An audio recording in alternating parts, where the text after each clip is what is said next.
Hi everyone, welcome back to 60 Seconds with Latasha Lamar. And today I am delighted to present to you a dear friend, Leah Huang. Hi. Today, Leah is going to give us a studio tour and show us some of her favorite pieces. Thanks so much for having me, Latasha. So everyone, we're going to kick it off with our usual two questions. And our first one today, Leah, is where are you?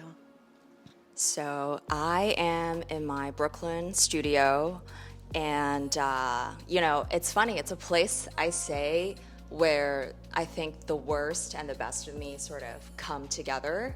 But I feel really lucky to be in the space and to have the space to sort of go through this process of like self-excavation. And I often say that my work is about desire and fear and the space between those two things.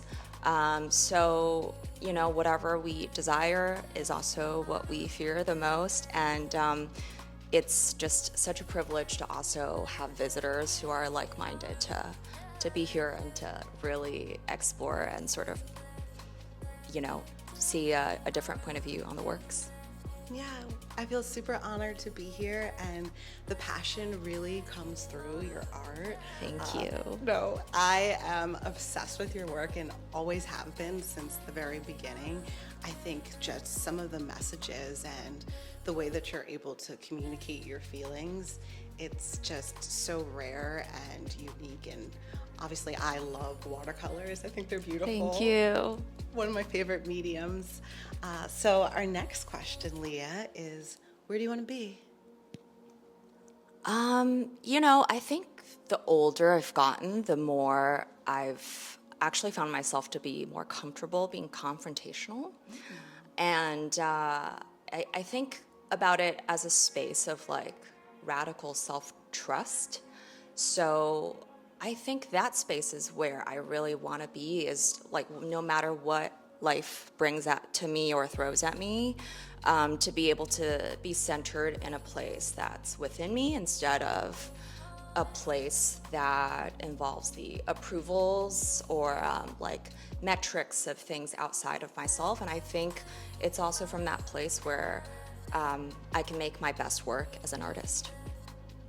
Wow, thank you so much for sharing that. Thank you for asking. So where can we go to learn more about you, to see your work? Of course, you can follow me on Instagram. Latasha will probably tag me in this video, and my website, so leah-huang.com. And yeah, if you're in New York, I would love to have you visit my studio. Amazing. And a little birdie told me that you've got an upcoming show. So I'm fortunate enough to be included in a group show that my friend Rose is curating in Living Skin Space in Bushwick. It's going to be opening at the end of August. Very cool. We'll have to make sure that we're there to check it out. I'd love for you to come. So, you also have a couple other endeavors going on, Leah. Can you share a little bit more about that? Just a few. So Latasha knows I'm a self-taught artist. And prior to that, I still work in fashion. I've had like a over decade-long career in luxury retail management. So I've worked with a lot of brands that you know and have heard of in the past. And so now that I'm in this space of really taking on my own thing and being on my own path, I've been doing business consulting with small independent brands. A lot of them are based in New York, on the business strategic side of their growth and their foundation.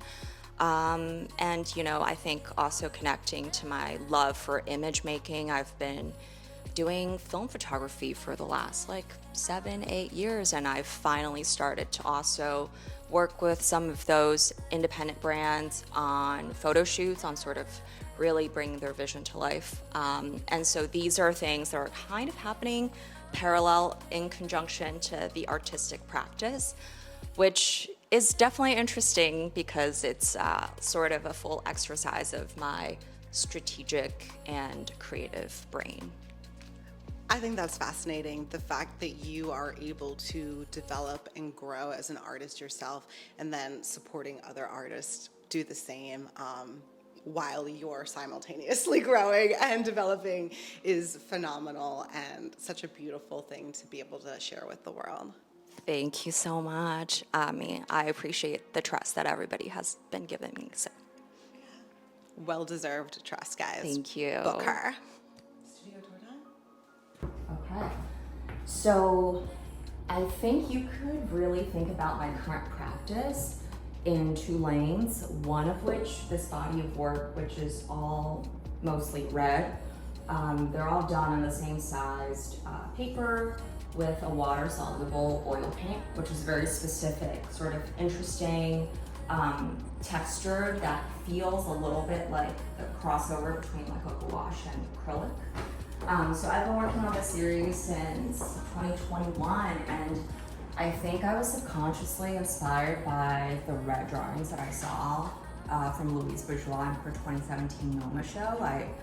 I remember crying in front of those drawings. And so the idea was really to narrow down the use of coloring and material and to just see what I could do with a really minimal sort of like palette and minimal also ingredients, if you will.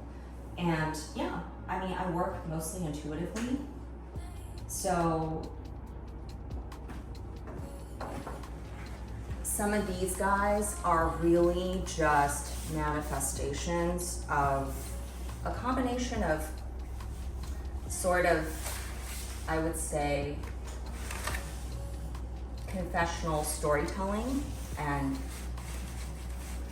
through symbols and maybe some elements of the personal dream narratives. And I enjoy working just closely with lines, with details. So yeah. And then on this side is a lot more works that I've done with watercolor on paper. So I've done sort of an interesting approach to working on paper in the fact that it's watercolor and it's also compressed charcoal, it's also ink, it's also soft pastels. So you get this really interesting contrast between the fluidity and this sort of like unique element of watercolor and the more precise or the more sort of sharp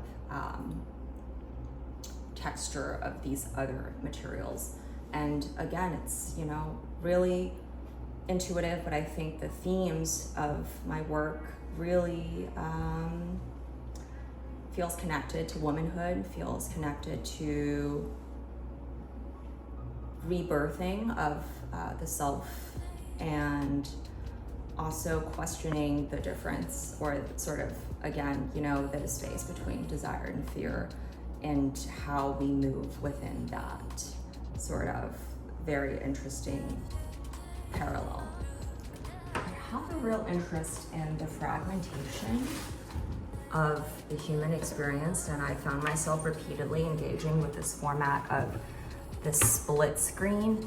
I've done this in my photography work as well as on oil paintings, and I've been exploring it on also works on paper.